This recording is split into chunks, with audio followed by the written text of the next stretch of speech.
Parker. And my name is Ned. And this is the Force Unlimited, yet another Star Wars Unlimited podcast. This is episode number 22. We are recording on October 12th. Happy birthday, Ned. Happy birthday, Parker. For those of you keeping track at home, specifically who are going to text us about our car warranty, today, October 12th, is neither of our birthdays, but it is close enough that as friends, we should wish each other happy birthday. Absolutely. And we have been absent for a little while. Ned valiantly tried to carry on, but it was a real bad. We'll keep it in the can for like a rainy day of real bad emergency break glass. No, I think we've earned the trust. I mean, we're coming up now on 1 year. This is episode number 22. Every 2 weeks. I think it's that book you gave me on Everybody Has a Podcast Except for You, by the Smothers Brothers. I don't remember who wrote that. The McElroys. The McElroys. Noted that 10 episodes of consistency it was a magic number, and we hit that like with a bullet. So I think we're allowed once a year of just life got rough. The old post-con. That was post-con. And I'm willing to share enough of a week that I had. I was sick. I came off of sick. Hosted a convention for my work, went on my work retreat, came back from that, and I had been rear-ended before I left. Came back to find out that my car was, for a minor fender bender, being totaled. My cat went to the ER. I found out that cat ER now costs as much as human ER, only I'm not pet insured. And then the rental that I had, because my car was in the shop, got keyed because I'm assuming California plates on the rental. So that was like 10 days there. That was and the capital off for a good chunk of that. My wife was on her annual not be mom retreat. Yes. And so having to try to answer those questions while I felt so bad for her, because in 2024, it used to be that you'd go on vacation to get away from things and you'd get away and then you'd come back and deal with the things. But now, hey, I know you're on vacation, please deal with these things. Like, how do we want to deal with the absence of a car? How much are we willing to spend to save our cat? We spend too much. My comment is that it was a Saving Private Ryan. We lost 2 older cats last year. That was natural. It happens, but for my little girl, we are not putting 3 cats in the ground in a year. Like Saving Private Ryan, this cat is coming back. This cat, and I thought about getting you pet insurance. I decided that the T-shirt was a little bit of a better option. I have, my work actually offers pet insurance, which started offering last year, which I laughed at. Past Parker.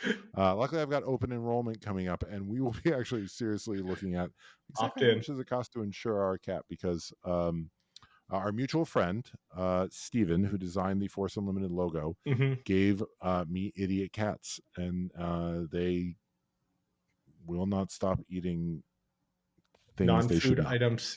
Non-food items. And as any parent of a small child knows, we have an arts and crafts table, we have Legos, there's a lot of non-food items around our house, and our cats are idiots. But this is not what a wild month it has been for Parker podcast. This is a Star Wars Unlimited podcast. Ned, keep it brief, but tell us about the match we just played. So I'm don't wallow. I'm not wallowing. I'm noting that I'm entering grind mode for the PQ. I'm planning on bringing GI Blue unless there's an active god. And so I have gotten a lot of reps of GI Blue against Metadecks, and Parker brought Hantu Blue, and it went about how those matches normally go, where I feel GI Blue is reasonably well favored in that matchup. We've actually talked about that matchup on this podcast before. I don't know that Hantu Blue it's meta, but I'm not going to say I got him before it was meta, but I got him before it won anything. That's definitely, it's the big stuff deck of set 2. and I'm a big stuff guy. Yep. The only interesting thing, first match I almost had it, but I didn't. Second match I almost had it, but I didn't. I think, as I was saying, it's not necessarily fun to try to turn your 10% win rate into a 15% win rate, but that's what the grind is. Yeah, that's really what it's about. Yeah. It's about carving out those few percentage points on the matches because they come up. Yep. Uh, but you know, I, re- I'm not going to change anything up. I knew what I was walking into tonight. I was like, he'll be bringing GI Blue.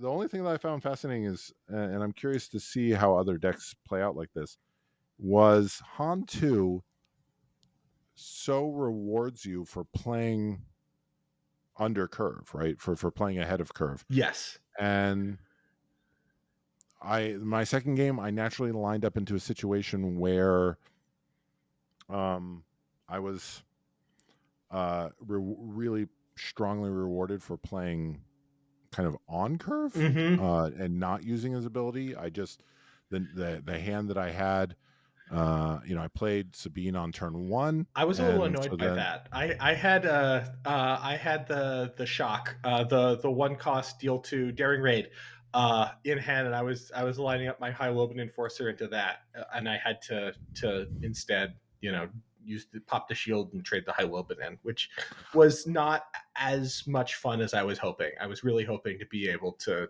just go hog wild, but you played on curve, and then you yeah, followed it up with that village protectors, the Village Protectors. yeah, and you can't They daring do raid work. them. You cannot daring Yeah, raid them. I had to use Power of the Dark Side and continue to slap you with the high Loban. So I mean, yeah, I'm like I was pretty early on the Han 2 train, but I yeah, was not early on the Village Protectors train. I was late to that party, but they do work. they really do. I mean, forget the shield. 2/2 Sentinel for 2 is Hmm. perfectly, is just fine. Yeah, Against aggro to just get in there and own it up a little bit. But anyways, the point being is, yeah, I ended up playing, and then you go into K2SO on resource 4, and then you yeah, go and playing Poe for resource 5, and it was just like yeah. I was like, I was not using Hantu's ability, and that's going to play out. And I wonder about resource shenanigans about where your curve lines up and you don't have the extra whatever, or you do have the Hmm. extra whatever. Like something, I didn't play Tarkin in set 1, but I always wondered like what happens when your deck is already perfect.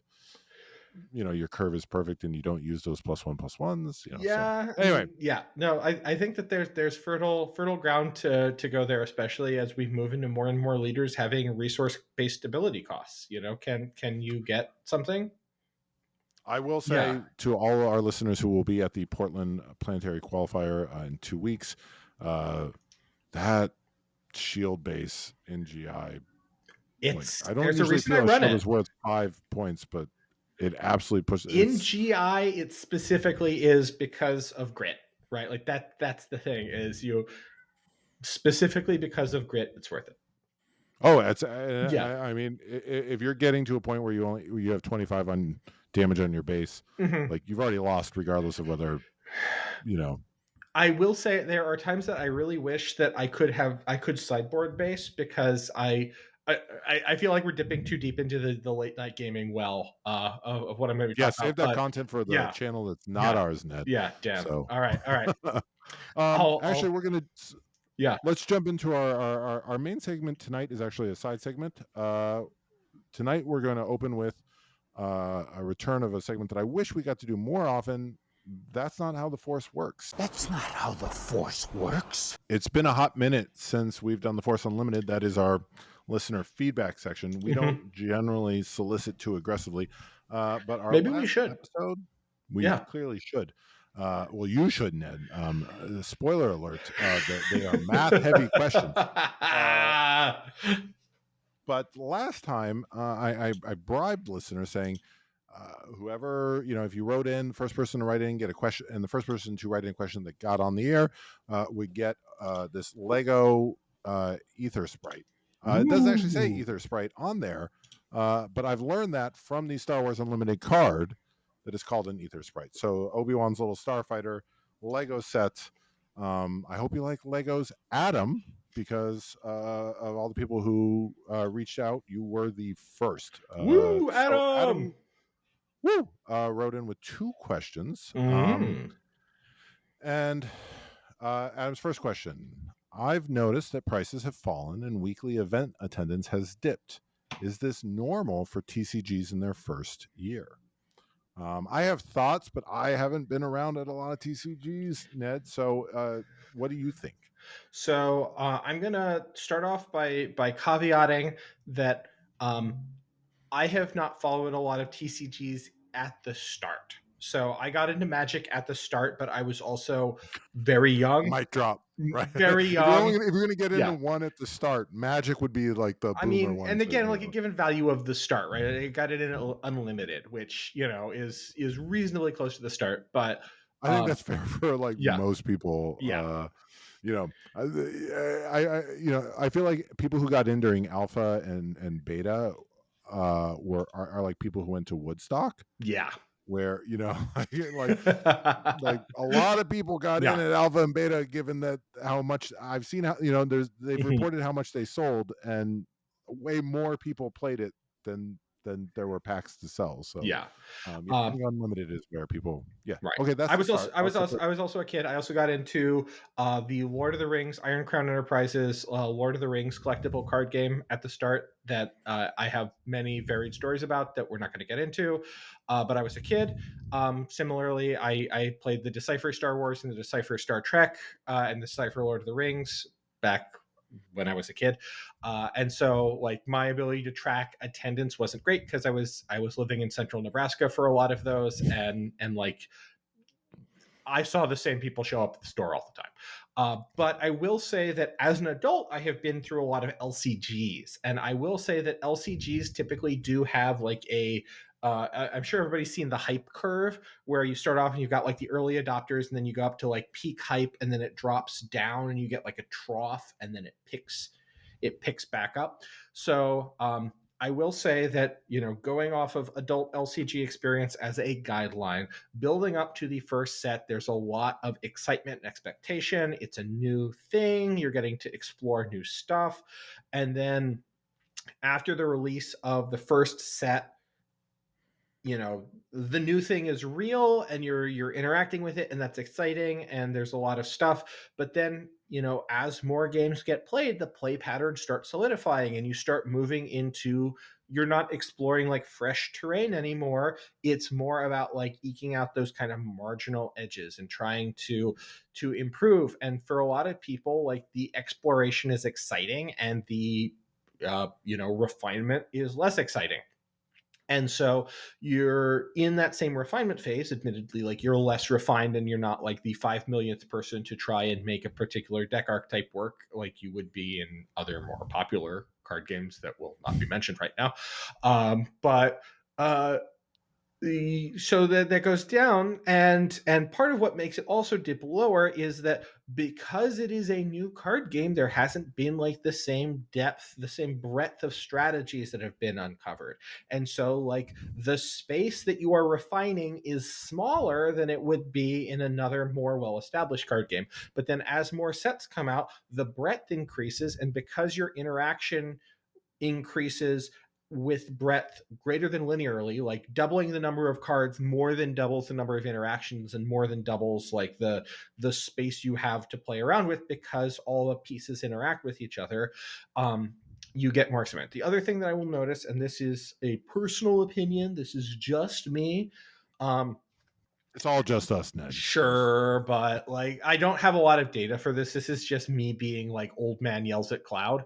Um, I Shadows felt kind of underwhelming for limited, and limited's like a big regular event draw, and then even the deck archetypes that it opened up, I don't think that there was a lot of like expansion of the play space that happened that you know I'm looking more forward to with Twilight, because Twilight, you have these token strategies that are really being developed, and that's really opening up a big area to play in. But inside of the play space of Shadows, like bounties as a like the attaching uh putting attachments on units that are negative. That space had kind of been explored, and the bounties tend to be either kind of outside of dedicated decks. And I will say that like Bosk Blue, I think of as a really exciting deck.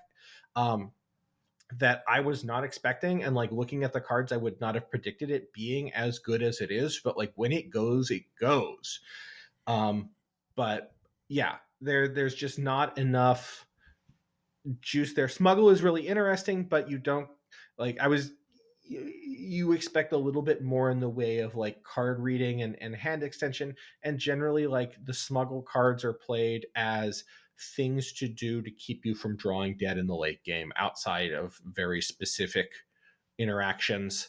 Looking at you, DJ, and also looking at you, like, what's the green one cost timely intervention? Yeah. Yeah, No, I mean, yeah, I feel like a lot of the cards exactly yeah, in the late game, the premium is isn't fine. much. Like Yeah, yeah, I will never play Pike's Bane on 8. I mean, he sees play in Han because Han can yeah, play him for 7, yeah, where the grid is nice. yeah. So I basically never play Pike's Bane for his printed cost because that one extra for smuggle is It's trivial. But fine. Yeah, even um, I want to come back to shadows in a moment. But I was actually on the ground floor of a lot of CCGs. Most of them, and this speaks to a certain person between the ages of like 34 and 45, who makes up probably 90% of SWOO's fan base. The 90s were a rough time to follow CCGs who yeah, got set twos. yeah. Like, I mean, somebody's going to dredge up something that like maybe disappeared into a bargain bin. Oh yeah, this The X game got Files, 11 the sets. Laura Croft Yeah, yeah, card game. Yeah, right. yeah, But all those like where you get in and they just didn't get a set two. yeah, I will again speak my love for probably one of the most reviled CCGs of all time, SimCity. I actually middle school Parker loved that game. Just no interaction. We're just going to yeah. sit here and play multiplayer solitaire at the Oh God, CCG. I'm, I'm just you dying. know, I'm dying inside. it deserved more sets. Um, but I definitely have noticed the drop in attendance. Mhm. Prices have fallen. I think is actually good. Yes, agree. We are not a market game. I want this game to literally make just enough money for Fantasy Flight to continue making it. Whatever the price the cards need to make Jim Cartwright's wrist tattoo worth it. That's how much I want things to cost, and not a penny You more. want you want it to be a bulk. You want it to be a bulk environment, not a scarcity environment, right? Like, Sure, yeah, and I think that's the thing. yeah, And I think I think Twilight is really going to be the test. yes, I agree with you that Shadows, I'm not going to call a miss, but it was not a slam dunk. yeah. Unlike a lot of unlike the original trilogy, the second movie was not the strong one. But Maybe it's like the the real Star thing, Trek where it's the even sets have but no, that is reversed because it's the it's even Star reversed. Trek. Yes, Yeah, yeah, yeah, but the point I'm making is, but first I want to talk about Twilight, which is that yeah. uh, I think the real test for a game, this is actually something I pay attention to in a lot of aspects of my life professionally, Hmm. is the transition. When Hmm. there is, if a game, a CCG is good in the first set, Adam, trying to stay focused on your question. If a Yeah. game is good in the first set, then it will be hard to come by, right? Hmm. Like, even in his talk about supply issues, Jim Cartwright was pretty clear that their optimistic projections had them running out in May, but any success, by any definition, that Star Wars Unlimited Sparker Rebellion, was a success, had them running out before Shadows came out. Hmm. And you've that first set they cannot print. If it's good, there's going to be demand, and Hmm. a business cannot justify printing enough on the timelines that exist to meet the demand of a good card game. You have Hmm. to hedge your bet. It may not be a good card game, or it may be one that grows Hmm. into a good card game, but you cannot print on the level of assuming it is a success out of the gate. And Star Wars Unlimited was a huge success out of the gate. which created which is, it's not, Star Wars Unlimited is not the first game to do Mm-hmm. this, the first CCG to have supply issues out of the gate. And Shadows is starting to fix that, right? Like Shadows is available. I think your Twilight is the set, has the theme. I mean, right now in 2024, I don't think there is a corner of Star Wars that is more exciting to people than the Clone Wars. I think it Mm-hmm. is. Everybody loves Luke. Everybody loves Darth Vader. But the go find where nerds are, and it's either the most Star Wars nerds like can't stop talking about Clone Wars. You have the aesthetics who can't stop talking about Andor, and you have the deepest nerds who are reading the High Republic like as it comes out. But like the biggest bulk of excitement is going to be in the Clone Wars, the TV show specifically. And so you've got this huge excitement plus the set one reprints, and I think that is going to be the true test of Star Wars Unlimited, where you have high availability. Like I can't imagine, even with people being pumped, set one will be hard to come by. I Mm-hmm. can't imagine that set three will be hard to come by. I think you will be able to probably get all three sets pretty darn close to MSRP in the month of, or around Thanksgiving. Yeah. Black Friday, you go into your LGS. I expect you will be able to find all three sets if you are in the United States for probably $6 or less. So you got availability and a theme that is super, everybody loves, and so there's that transition where it's like, okay, the game is good, but supply is short. Can people still be excited when the supply rights itself, right? Mm-hmm. You run into that problem like Destiny ran into the problem where they overprinted and then nobody, and that was too much. There was You like had feast and famine. Yeah. Yeah. Yeah. Keyforge where like people just lost interest Mm-hmm. when and they overprinted. And so I think this is the natural cycle into set two. I think the real question is when set one, right? Like you look at Magic, right? Not a lot of alpha, not a lot of beta, and then unlimited, right? And into fourth and fifth edition, like the hype was sufficient and was maintained until supply was solved. Yeah. And I think that is the question that you want every CCG to answer: is the game going to be able to keep generating hype until supply is solved? Mm-hmm. And every successful CCG has, it's like moving into a wave or something, right? Like Yeah. has made that transition to that new state. And I think SWU is primed with the theme of Twilight to do that, but who knows? Who knows? I do want to quickly note, Ned, I agree. I think I actually really like Smuggle, but the fact that Smuggle isn't evergreen, it's whatever what's the Magic the Gathering term for like Deciduous. is that really it? Yeah, that The is really words that it. are like sometimes evergreen but Yes, not. deciduous. That's the worst. I thought they had. I could have sworn Mark Rosewater would have come up with something cooler than that. I mean, it's really on point, Yeah. but no.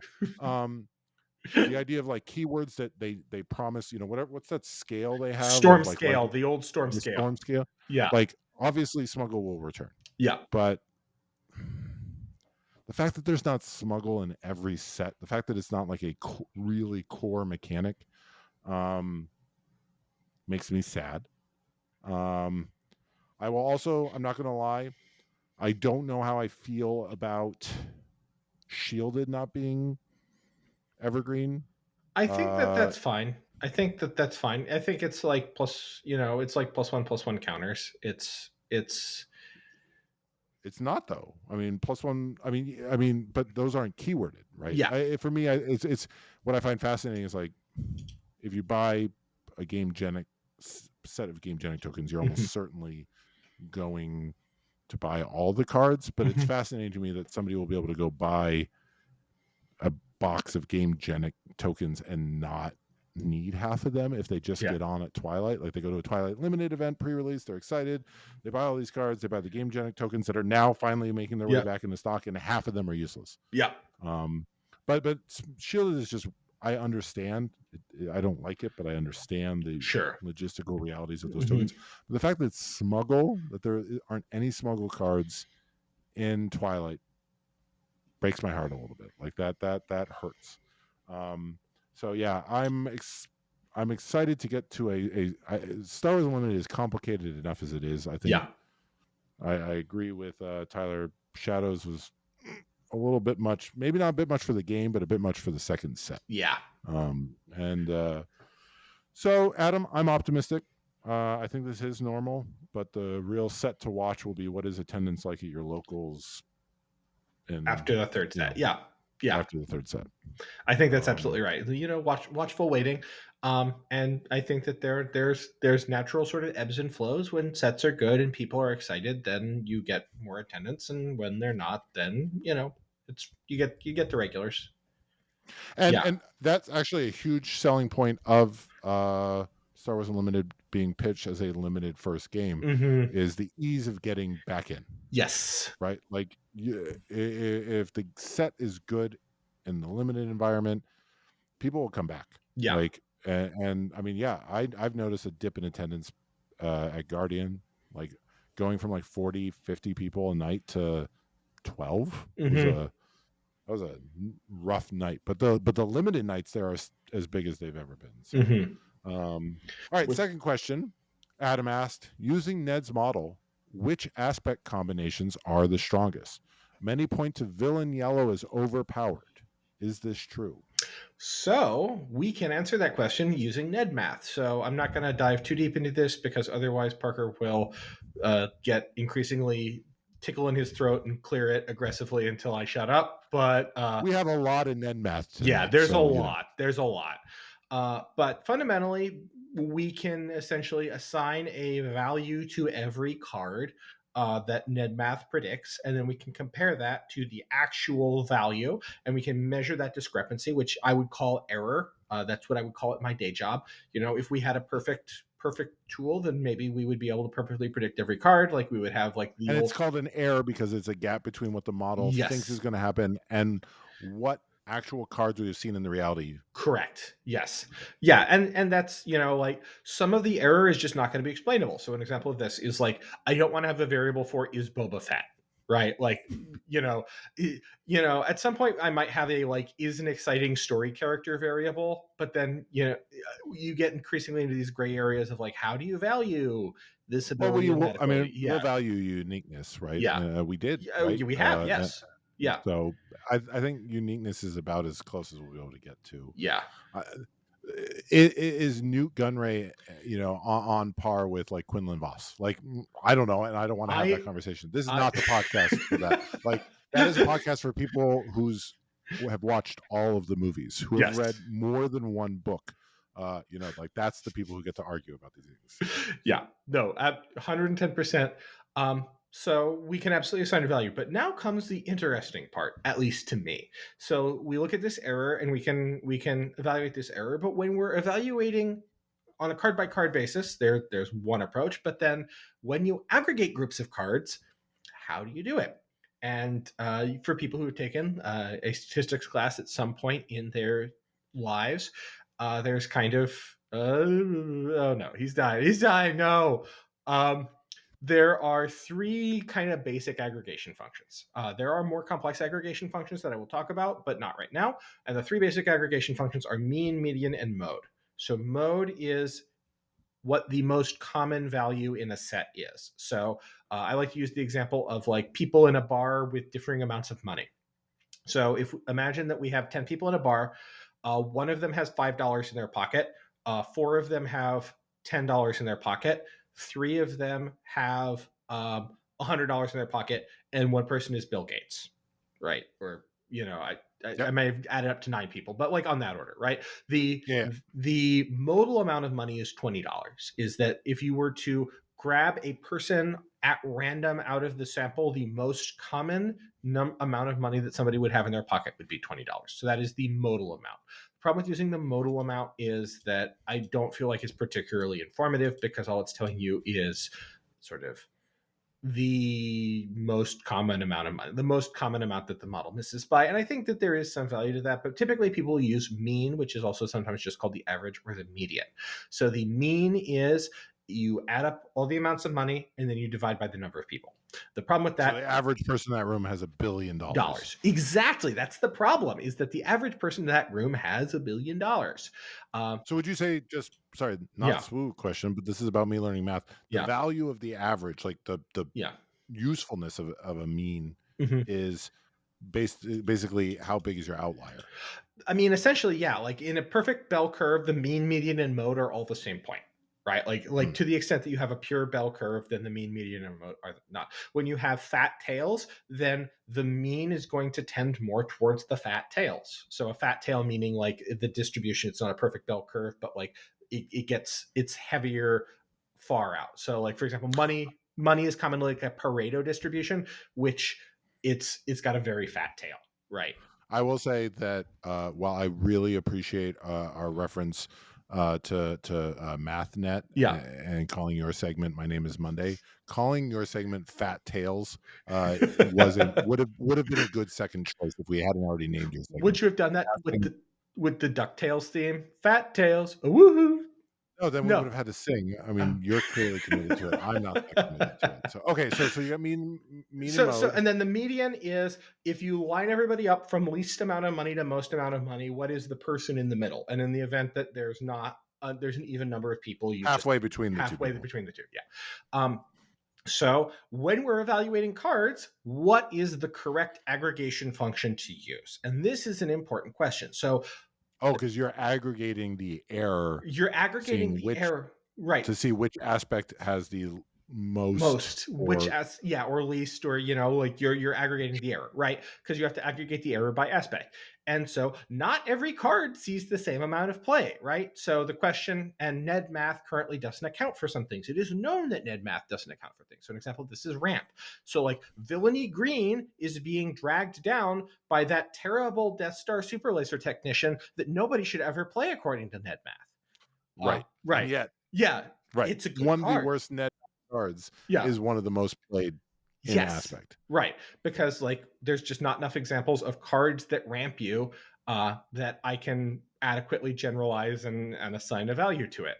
So Hmm. like how much do you want to weigh Death Star Super Laser Technician? And the converse, if you have an aspect where you have one like really amazing card. So let's pretend that I think like aggression is an example of this, is that there are some very aggressively statted cards in aggression, and there are some not very aggressively statted cards in aggression, and trying to figure out and how much do you value the like real powerhouses like Crate Dragon, which is double aggression, so I'm gonna leave that to one side, but like the well statted cards versus the less well statted cards, and this comes down to um analysts discretion. So the question is, villainy yellow, is it overpowered or not? Like that's the question we're trying to answer. So I would tend to lean towards doing a mean approach. And the reason why I would tend to lean towards doing a mean approach is if there are some cards that are just really good, those cards are going to tend to get played more. And so the mean is going to be a more accurate summary of what's going on. Right. Because if you have one standout card in a particular aspect pairing, is that aspect pairing overpowered? I mean, that's a good question. Probably not. I mean, Right. Yeah. well, Yeah. but that's the question, right? Like mean will say if you have one like really amazing card in an otherwise terrible aspect pairing, that aspect pairing is overpowered potentially. Like that is what mean could show. Similarly, so in the interest of discussion, I'm going to present both the mean and the median, and you can see some charts. So we're going to talk about the median chart first. So the median chart again, we're lining everybody up, and when we look at the number, a negative number is that Ned Math over predicts the value. So that is that Ned Math thinks that this card should be or has worse stats than you would expect. And a positive value is Ned Math thinks that this card has better stats than you would expect. And again, this is just according to Ned Math. So you'll see down at the bottom is cunning, cunning. And the reason for cunning, cunning being down at the bottom is you have two really solid cards. Um, and again, you don't have a huge number of examples in the double aspect pairings, but like let's look at Cantina Bouncer and let's look at who's the 3/3 that strips a card. Oh. Oh, Bodhi Rook. Bodhi Rook. Yeah. Yep. Bodhi Rook looks to Ned Math like a 3/3 for 3. Um, that he doesn't draw you a card. There's not enough discard effects on entry for me to code that separately. I've decided as an empirical matter not to code discard as negative draw for reasons that I feel like are important, but we can have a discussion. Sure, And sure. Cantina Bouncer looks at like a 3/5 that does nothing because again, there's not a lot of bounce effects. So like I Right. can't code those. So those both show up as like really bad cards. Um, so that drags the whole aspect pairing down. And again, in cunning, there's just not a lot of examples. Similarly, when we look at aggression and mono aggression, mono vigilance, we've got a lot of cards that are kind of just jobbers, right? Like you've got your one cost 2/2s in aggression. You've got a fair few of those. You've got in vigilance, I think a fair few cards that are just like really unexciting, and they're dragging the average down. The 0 is things that have no aspect. And unsurprisingly, things that have no aspect tend to be, underweighted relative to other things. Mono command is being dragged down. Again, I think that all the mono aspects in general aren't great. You can see that command villainy is being dragged down here by, I think, among them, Death Star Super Laser Technician. Although, because this is the median, it's being dragged down less than you would expect. On the other hand, it's also being dragged up by Darth Vader.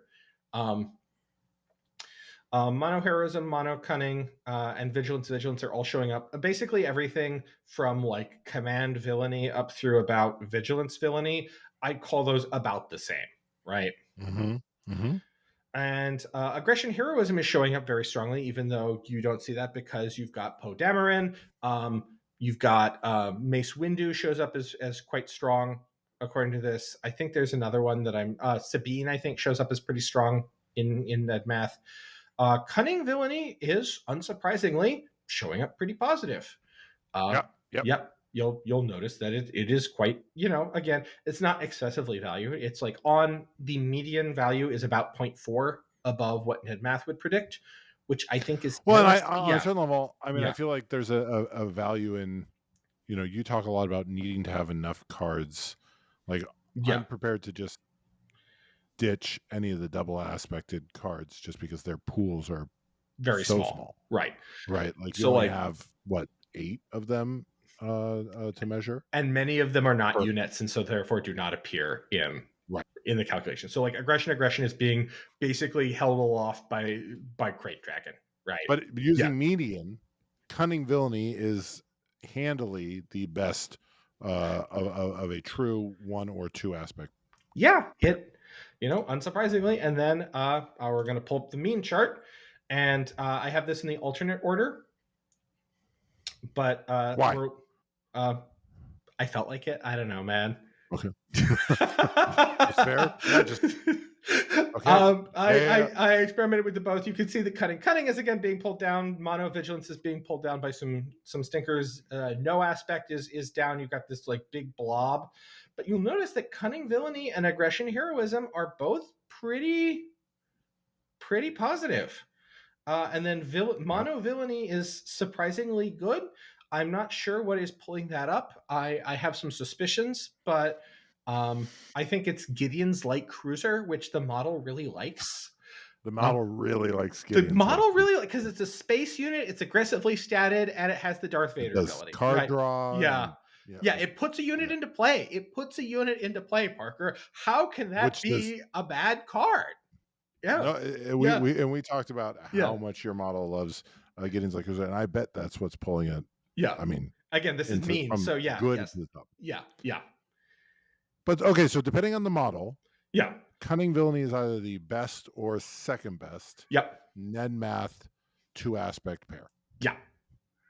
And I think it's kind of worth noting that again, cunning villainy, even when it's not the if you're using mean, Yeah. where cunning villainy is not the best, it has access to villainy, Yeah. right?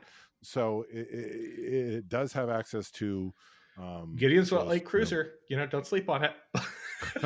um, right. And again, this is why we really pitch the show as that's interesting, right? This is not like information you can necessarily run with, but Yeah. these are questions that can be revisited as the model gets richer and as Right. more and more things get codified, And right? I also want to point out there are some stinkers in Ned Math and Cunning Villainy. Like Basine Nadal appears as like a understated unit from the model point of view, where she's a 1/3 for 2. That, again, her text is not common enough that I code it. So like there are some bad cards in there, but it's overwhelmed by the stuff that it likes, and the stuff that it Yep. likes are like reasonably statted ambush units.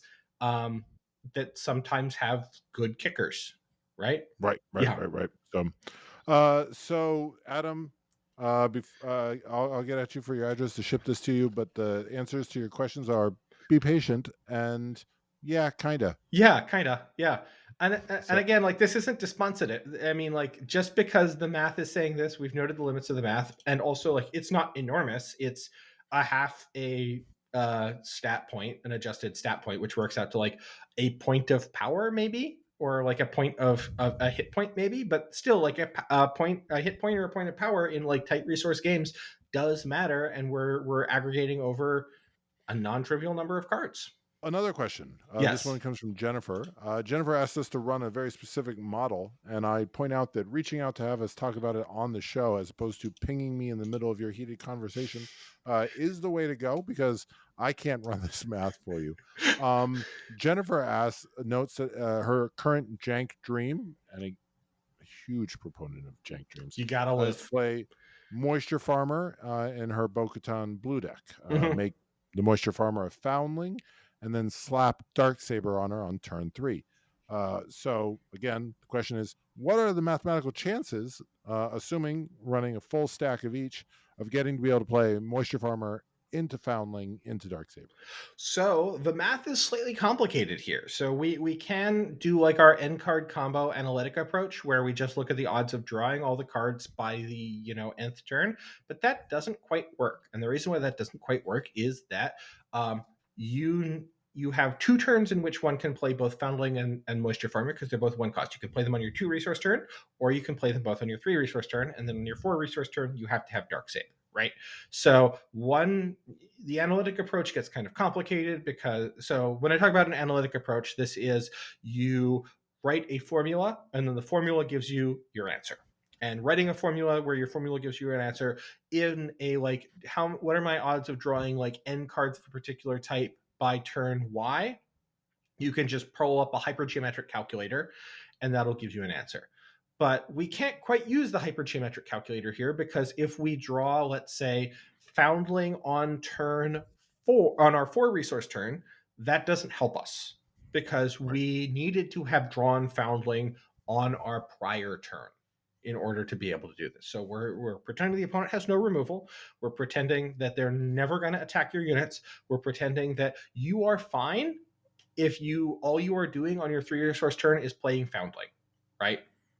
Or Moisture Farmer and Foundling, and you're leaving a resource on the table. All of those are fine. So what we're going to use is we're going to use Monte Carlo, and as a Oh, refresh, good. yeah, as a Let's not refresh. I was about to say okay, you may. I think anybody, if you haven't heard, Ned made his bones on Monte Carlo. I We've actually have, used that phrase like thrice, and I yes. feel like 3 is the limit we can talk about that. So we're going to use Monte Carlo to run a simulation. Yes. And so I simulated, let me count the number of zeros, 100,000 trials, where I said, you are a success if you have drawn both Foundling and Moisture Farmer by your 3 resource turn, and you have drawn Dark Saber by your 4 resource turn, assuming that you're resourcing cards at a like reasonable pick. It's basically your deck consists of blank cards, Moisture Farmer, Foundling, and Dark Saber, and anything that is not a Moisture Farmer or a Foundling or a Dark Saber, you will resource. And if you have to resource something, you will resource the one that you have more of, and you can make some other reasonable assumptions. So what I found is that there is a 14.31% hit rate with a threshold of 2. So that means that you by default will mulligan any hand that does not contain at least 2 of the cards. If it contains 2 or more of the cards, you keep the hand. Otherwise, you will throw it back. Again, we're ignoring everything else. We're not caring about whether or not you have a playable hand, but this is the way We're to trying to make a maximize very specific specific dream happen, happen. right? And This isn't about winning. This yeah, isn't about overall goodness. yeah. This is about living the dream. And the answer is 14.31% of the time you can live the dream. So that's not So insane. Like 1 in 10 games, a little better than 1 in 10 games. It's like 1 Yeah. in 6. Yeah. Yeah. It's like 1 in 7 7 games. 1 games. in Yeah. 7 games. Yeah, that means if you go play a PQ Hmm. with 7 rounds Yes. and you lose both games because you're trying to pull off a jank dream, that means you get 14 games. That means you will achieve it twice, Jennifer, at a planetary qualifier, which, I mean, for a definition of success, that is a huge success. Oh yeah. So, you know, You know, okay, draw 2 and 14. relatively small deck size adds up to a lot. Like even if you've got 3 cards, it's not consistent enough that you can plan on making a 3-card combo by that turn. But you know, you But if you're building some yeah, other good bow deck, I yeah, mean, hopefully you're eking out victories yes, with the other 41 cards in your deck. So, yes. all right. Well, we've done a lot of Ned math, but surprise, there is more. Ned, what is your real name? My name is Monday. My name is Monday. I'm a mathematician.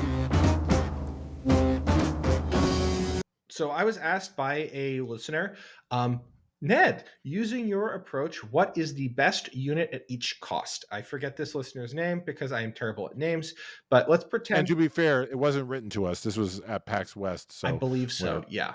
Yeah. people were coming at us hard and fast. So Yeah. So I think that this is an interesting. So we're going to ignore all unit aspects. We're going to pretend that we can play units of any aspect, and we just want to say what is the best unit at each cost, assuming So we've Ned talked math. about Ned Yeah. math best overall, but this is Yeah. specifically at each cost. Yes. So So you want for your 1 resource card to be R2D2 coming in at 5.2 adjusted stat points when with a predicted 3.7 adjusted stat points. So R2D2 wait, it's what's the difference between adjusted stat points? adjusted stat points are 6/5 times The power average. plus Sorry. yeah. So a cost of 1, you would expect there to be 3.72 stat points A cost of under the 1 current bubble with the abilities that R2D2 has, you would expect it to that you can have quantify. 5 that I can quantify. I would expect it to have 3.73 actually rounding stat points, and it actually has 5.2 adjusted Okay, stat so points. that is not a surprise. R2 Yeah. is awesome. The 2-cost card is a card that I love dearly and I keep trying to make work, but never quite comes together. The 2-cost card, most valuable, is Pirated Starfighter because the bounce ability is not costed in Net Math. The self bounce ability is not costed. Again, it's a one off. It has adjusted total stats of 6.4, and we would predict that a unit with its abilities would be 4.48 adjusted stat points. I am optimistic, Ned. I think we're seeing a lot more. I think Pirated Starfighter just needs a critical mass of enter the battle. Oh yeah, yeah. Enter and leave. when Yeah, played. when it needs a critical mass of when played, and a lot of not when defeated, but when it leaves. Right, which I don't think there. I I don't don't think think we we have really any. have. Yeah, We don't really have any. yeah. That. But if we had those, Yes, if we were making up if magic we had cards, those, the Pirated Starfighter would be good. So yeah, I have confidence that we'll see it. I mean, we will we make might have to fetch build happen. a deck around it. But Yeah. yeah. All right. At 3 cost. At 3 cost, the Hunter of Haxion Brood with 7.8 adjusted total stat points when we predict 5.75. And that's mostly on the basis of it's a 4/3 that we count as being shielded because it in the decks that play it, you run a lot of bounties.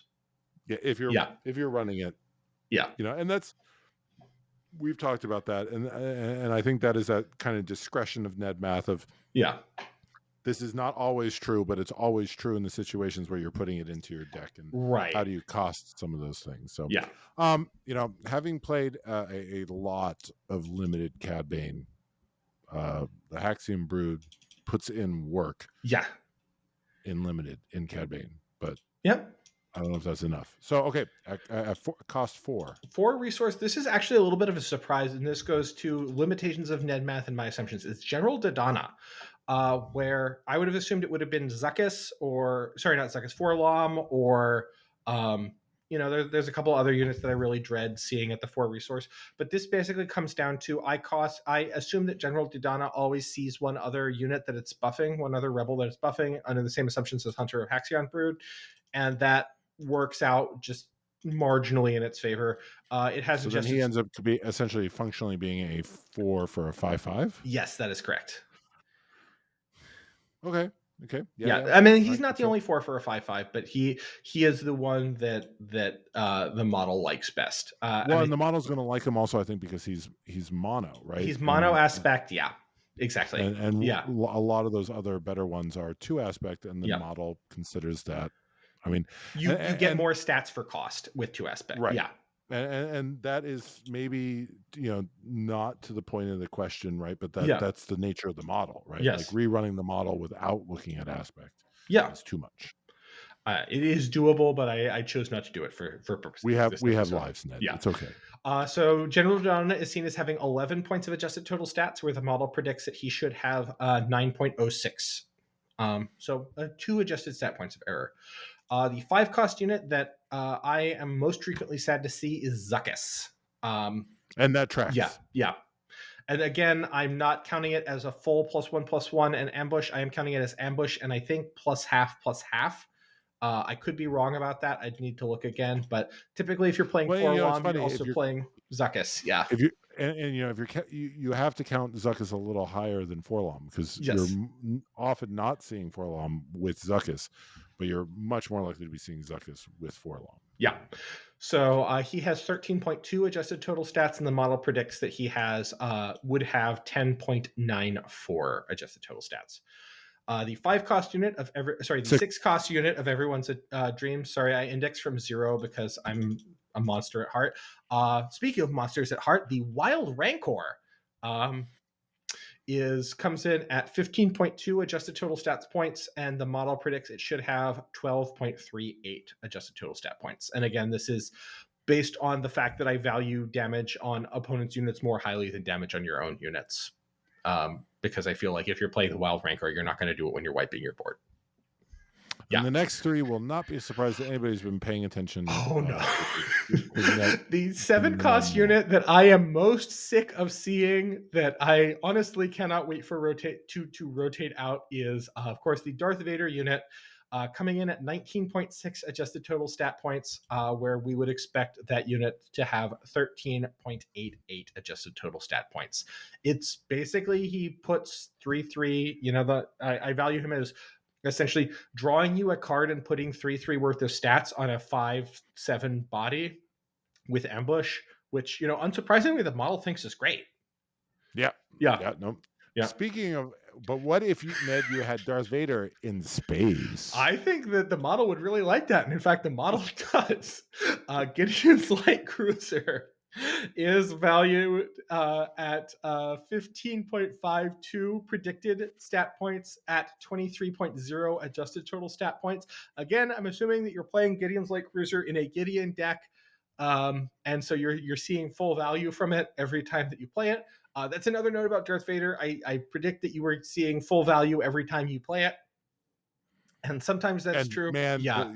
It is really satisfying when somebody plays a Vader against you. It's not fun when it happens to you, but I think in the wash, it's better. It's worth it to see the look on somebody's face when they can only pull 1 cost off of. Your Death Star Stormtrooper. Okay, I'm not. Anyway, putting that to one side, and at the top end, the timmiest of Timmy cards. The 9 cost unit, I didn't go to 10 cost because there's just not enough of them currently to do. The 9 cost unit that the model likes best is Crate Dragon, totaling 22.0 adjusted stat points with a predicted value of 0.36 adjusted stat points. I'm counting it as always dealing 5 damage when it enters the play, basically because your opponent's probably going to be removing it, and they're going to be taking some damage. That's not always true, but it's true enough. But it's similarly like when I remember when I was programming chess models during my computer science studies, and how much is when you're in a search tree, how much is a loss worth, right? Like a pawn is worth a certain number of points, a queen, and you just have to set essentially to negative infinity. Like that's you lose a certain number of points, but if you lose it all, it's worth more than every other point in the game. All right. I think that's all she wrote. This was episode number 22 of The Force Unlimited. We're recording on October 12th. Again, happy birthday, Ned. Thank you. Happy birthday, Parker. I was waiting for that. Setting myself up. And again, I depending on how fast I edit this, either we are about to be or have just been on late night gaming, where I have the sneaking suspicion it's going to be me and a bunch of people who really like the Grand Inquisitor. It's such a good deck. It's not actually good, but it's got so much juice. I think it's hungry. Like it Yeah. makes sense, Ned. You as a huge fan of Taco Bell, Oh, it's like the GI deck is sitting in the drive-through at 2 a.m. at It's Taco the Bell. Crunch It's Wrap not Supreme. good. Yeah. It's not going to be good, but you want it more than anything you've ever wanted, and it's close. Yeah. Like 'cause it is almost good Yeah. because you're so hungry and you want it so badly. And that's how I'm going to start describing it from now on. The Is Grand Crunch Wrap Inquisitor Supreme of decks. Yeah. is the nighttime is the Crunch- fourth meal Crunchwrap Supreme, right, of decks. Dear listener, if you have any questions, congratulations again to Adam. Please reach in. If you have any questions on our Ned math, please reach in. But we probably have nothing useful to say. Please reach out. forceunlimited@gmail.com. Ned, do you have any final thoughts? I'm surprised at the depth of Star Wars Unlimited. I was talking to somebody that I do board game playtesting with, and they are a Twin Suns player, and I include them into our podcast. So goes to show that Star Wars Unlimited is a game with legs. Well, I was going to say, Yeah. Ned, I think if you're finding more players playing it, that would speak to Star Wars Unlimited's breadth. Yes. No, that's a good point. Mic drop. Oh! Dear listener, we'll see you in a few weeks.